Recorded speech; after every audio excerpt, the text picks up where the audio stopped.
The Justice League is a group of heroes, right?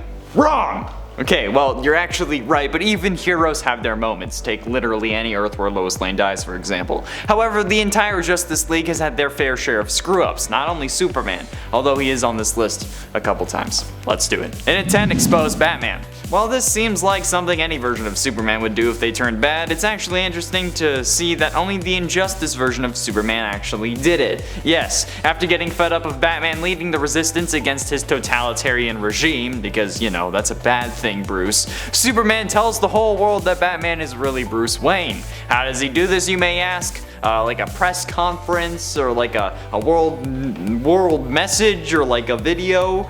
No. None of the above. The dude just frickin' tweets.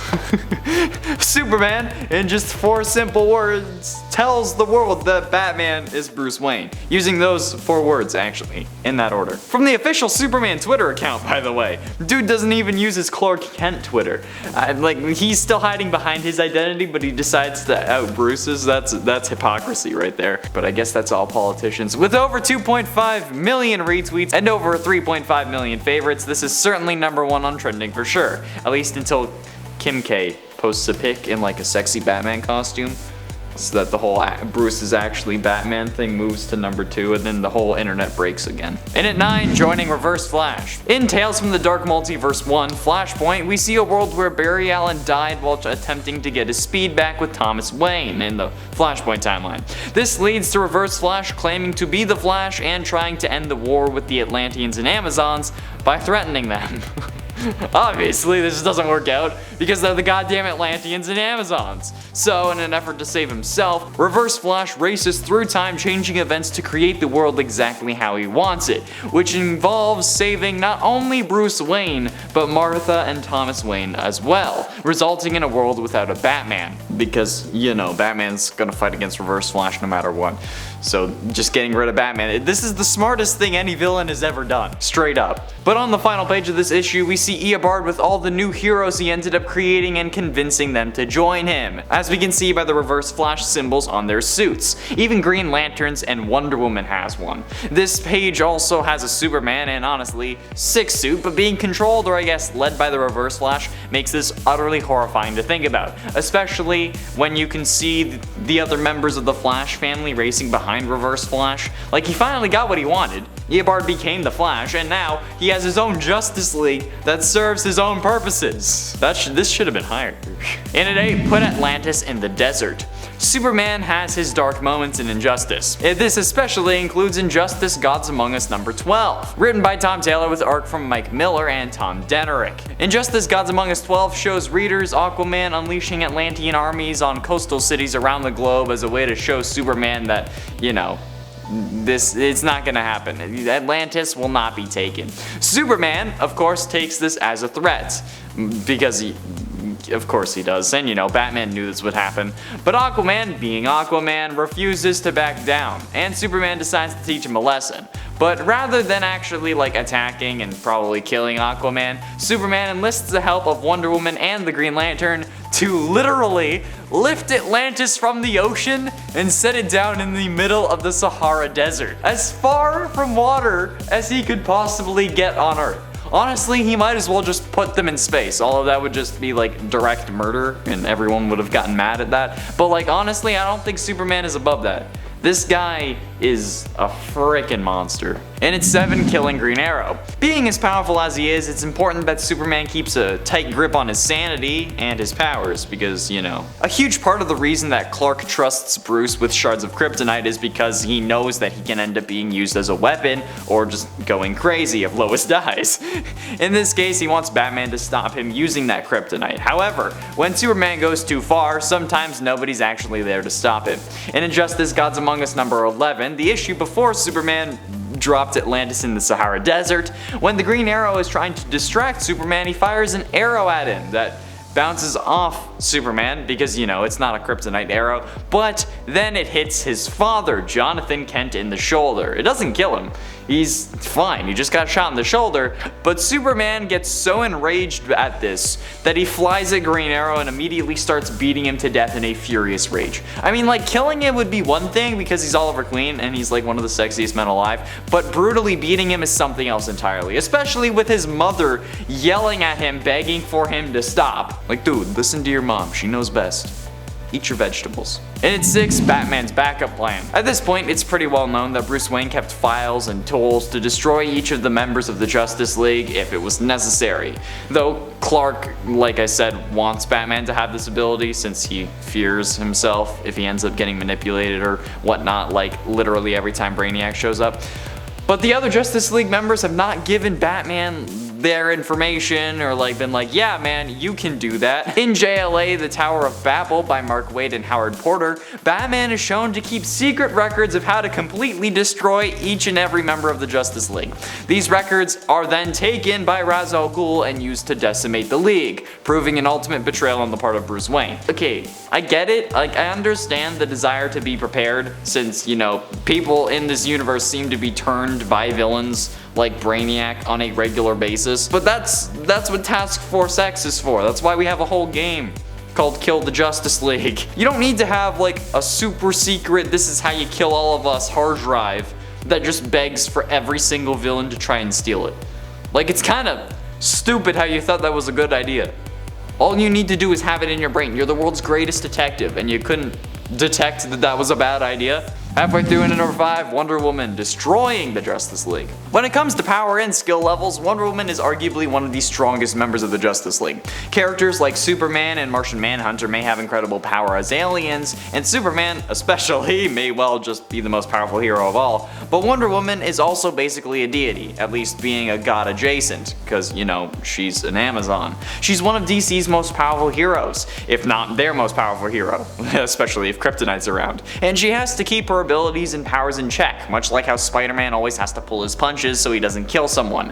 However, in a one-shot called JLA A League of One, written by Christopher Moeller, Wonder Woman realizes that the Justice League are just holding her back. She realizes that the entire league will be destroyed if she doesn't stop them herself, so she takes on each member of the Justice League and takes them down on her own so that she can act individually, kinda like a mini version of Marvel's Civil War but on a much smaller and less daunting scale. Though understandable, this is still an initial betrayal and a major hurt. Luckily for Wonder Woman, her team does forgive her because, you know, she didn't actually kill them. Maybe she was just having a midlife crisis, we don't know. In at 4, Aquaman and Wonder Woman War. Ha, it rhymes. Ah, look at that, I managed to squeeze 2 Flashpoint numbers onto this list, hell yeah. I mean, they're different Flashpoints, but still. In the animated The Flashpoint Paradox movie in the DC animated universe, the world is much different to its CW counterpart, and like, kind of the general DC universe, mostly due to the war between Aquaman and Wonder Woman, who end up being the villains of the movie, thanks to them being former lovers while Aquaman was married to Mera, and then Wonder Woman then killed Mera when she tried to get revenge for her sleeping with her husband. But to be fair, she also wears Mira's crown after she kills her, so it's not really like it was like, oh yeah, it was self-defense. However, this war actually resulted in the destruction of the planet at the exact moment that Barry was able to get enough speed back to get back into the Speed Force and set everything straight. It's a really suspenseful moment where Reverse Flash had just been killed by Batman, so Barry would have enough speed to run back and stop himself from saving his mother. He managed to get into the Speed Force just before the world's destruction caught up with him. It's absolutely insane. It's very Justice League Zack Snyder Cut-esque. However, I'm pretty sure they got it from this movie either way. He managed to get back into the Speed Force before the world's destruction, and then the world was destroyed. But, so yeah, it's a bad thing, okay? Even if the Justice League isn't really a thing in this universe, it was still their fault. Getting close to the end, in at number 3, Injustice. I think the whole Injustice Earth is enough of a sin to earn a spot on this list. Just the entirety of the Injustice world is truly an injustice. In a parallel universe, the Joker tricks Superman into killing his pregnant wife Lois Lane and detonating a nuclear weapon that destroys Metropolis, killing millions of people. Mad with grief and rage, and because, you know, Lois Lane died in this universe, Superman goes dark and murders the Joker, quickly losing his moral compass. 5 years after this moment, Superman has formed the One Earth regime to enforce global peace through fear, and rules the Earth as a ruthless dictator with an iron fist. Or I guess a steel fist. Get it? Because he's the Man of Steel.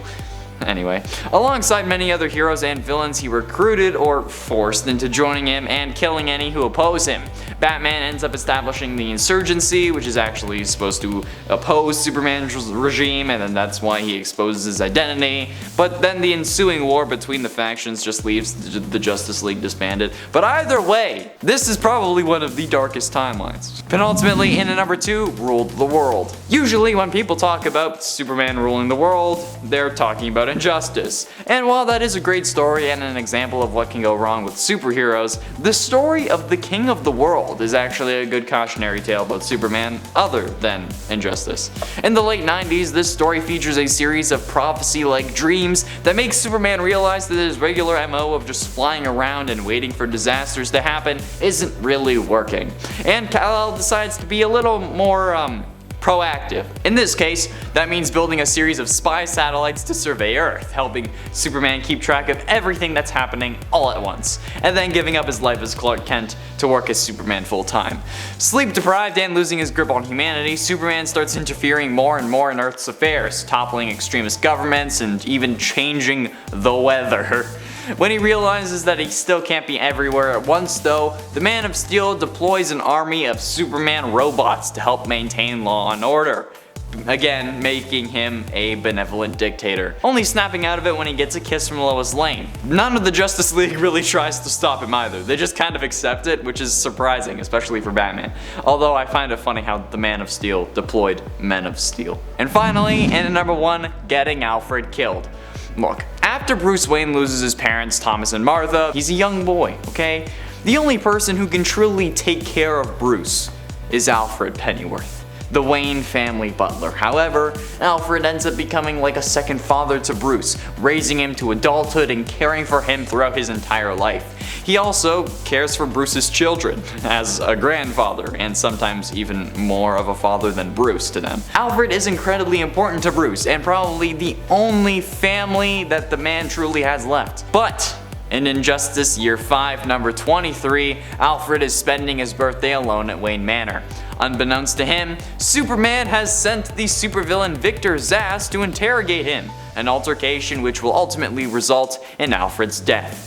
I know it was the Injustice Earth, okay, and Supes is a horrible person there, but honestly, think about it. This is the worst thing that Superman, and by proxy his Injustice League, has ever done. Because Alfred is the purest character in all of DC Comics.